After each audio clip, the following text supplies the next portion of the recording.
Brad Johnson here from johnson.audio, and today I'm going to continue my Pro Tools versus Logic battle, and we're going to put the equalizers up head to head today.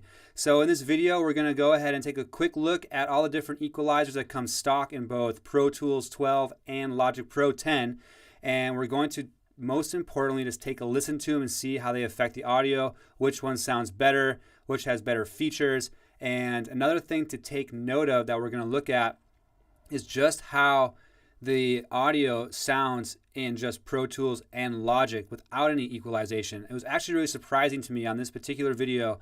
I was hearing a noticeable difference. So maybe this could also be a Pro Tools versus Logic algorithm video. I might just make a separate one on that because it was definitely really interesting to my ears. It's subtle, but it's all there. Everything in mixing is subtle, so you really have to pay attention to what's going on. I highly recommend you listen to this video on a good set of monitors because you'll be able to hear what I'm talking about a little bit better. And without further ado, we're just going to jump into the session. All right, I'm here in my Pro Tools and Logic session, and I have an acoustic guitar track that I recorded. That's the same in here, that is in here. And I'm going to kind of just run through real quick the EQs that come stock in both Pro Tools and Logic Pro 10. I have my EQ3 7-band up here, and this is kind of your main parametric EQ that comes with Pro Tools. You also have your EQ3 1-band, which is not a parametric EQ, but it's a little bit more stripped down. You can do high pass, low pass.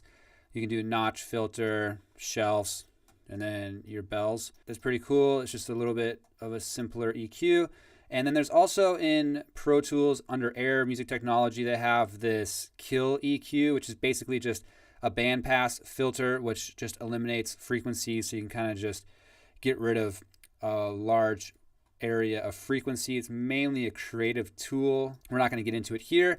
And then over in Logic Pro, we have the standard channel EQ up right here, which is another parametric EQ. It's very similar to the Pro Tools one. We have all the different bands right here that we can use. You have your frequencies that you can switch around. You have how much decibels you can cut or boost, and then your Q. It looks a little different than Pro Tools. If you go back to Pro Tools, you can see that these right here are the same thing.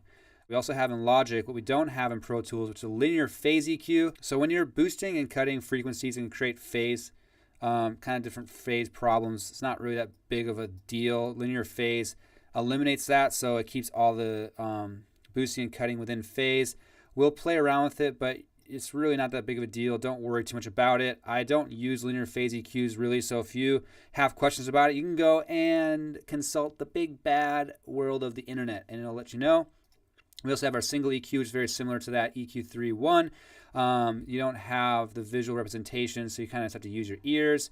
And then we also have in Logic is a match EQ. So basically you could just match the EQ response of a different instrument, which is pretty cool. You don't have that in Pro Tools.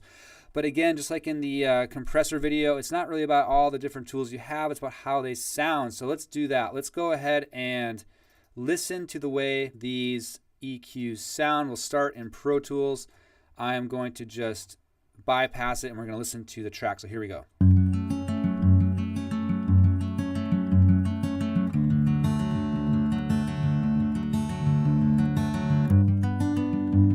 Cool. Now with EQ in, I've already kind of set up a little EQ that I like for this guitar track. Just real quick, I'm using a high pass filter just to kind of take out the low end that doesn't need to be there. And then I do a little bit of a dip around 200 just to kind of get rid of that low mid boom, just to kind of thin it out a little bit. And then I do a little boost around 500 and then a little boost in a shelf up by 8K and above just to kind of give a little more air to the guitar. And then here we go. And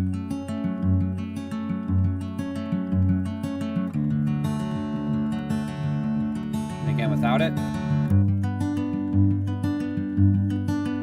Again with it. Just overall smooths it out. It's very nice. Now let's go over to Logic, and we have pretty much the same. I've pretty much dialed in the same exact settings for this EQ, and then we're just going to go ahead and listen to it. We'll do it with and without again. So here we go.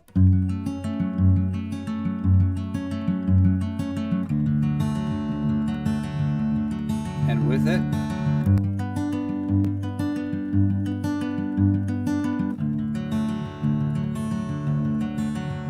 without it, with it.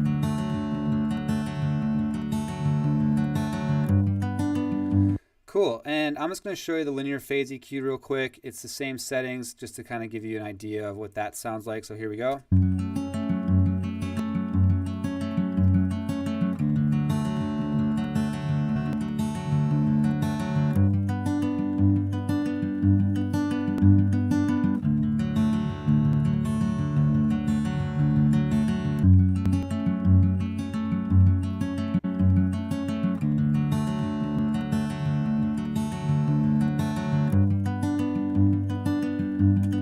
I mean, yeah, it's just, we'll flip between the two channel keys and linear phase EQ and just kind of hear the difference.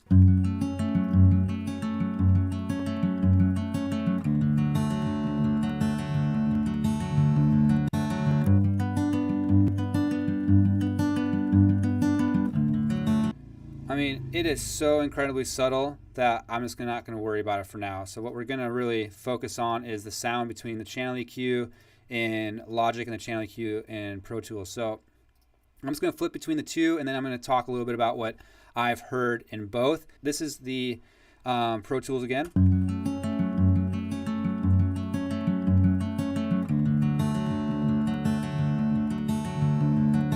I'll go to Logic.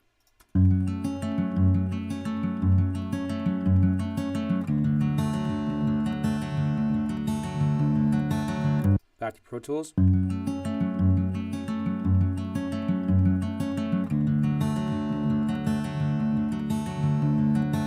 Back to Logic.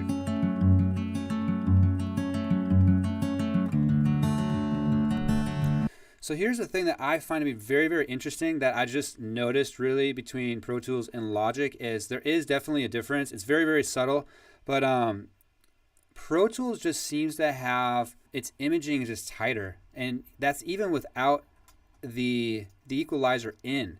I don't really know why that is. It must just be the algorithm between the two, but I have the same exact file in Pro Tools. I have the same exact file in Logic, but Logic just feels a little bit more smeary, a little bit, it's just not as tight. Like the low end especially just doesn't hit the same way. It just, yeah, the best way to say it just doesn't feel as tight. And just listen to just the dry audio between the two. So here's Pro Tools.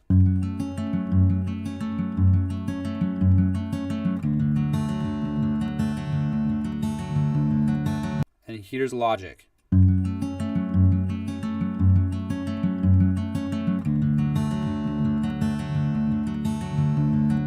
Back to Pro Tools.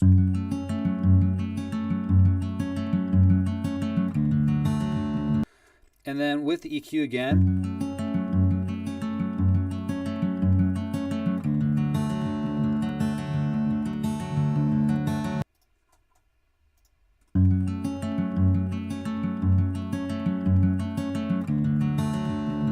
So just like the compressor, I felt like in the compression video that I did on Pro Tools versus Logic, the Logic compressor just kind of felt more smeary. It just didn't sound as good to me as the Pro Tools compressor, and I'm having that same exact issue right now with Logic's equalizer. I feel like Pro Tools equalizer just has more of a tightness to it. It sounds more musical. And just overall, for some reason, the track just sounds better in Pro Tools than it does in Logic. And so I guess that's a good comparison for you for Pro Tools versus Logic. That Pro Tools has less equalizers stock, but I think that they sound better than Logic Pro. And so maybe this might be where the price difference is coming into play, is in the sounds of their stock plugins and the algorithm of just the way it just processes audio. Because obviously Logic is $200, Pro Tools is like $600, and I'm definitely hearing a difference that between the two, and I like Pro Tools better. So that's that. One other thing I want to show you with the Pro Tools equalizer is actually you can do like a solo of a frequency band similar to like the Pro Q2, which I've shown before that I really like, by hitting Shift and Control and then clicking on this, and then it creates this little filter, and you can hear how it sounds. You can actually sweep and kind of just hear it. Super cool feature that you do not have in Logic Pro 10. All right, thank you so much for sticking around this long and watching this video. I hope you got something out of it. Please give me a thumbs up if you did and hit the subscribe button. Leave me a comment below if you have any questions or you just want to reach out to me. I'd love to hear from you. To all my other subscribers, I appreciate your continued support. I am Brad Johnson at johnson.audio, where I help you sing your story, mix your mission, and master your message. I will see you on the next video. Bye.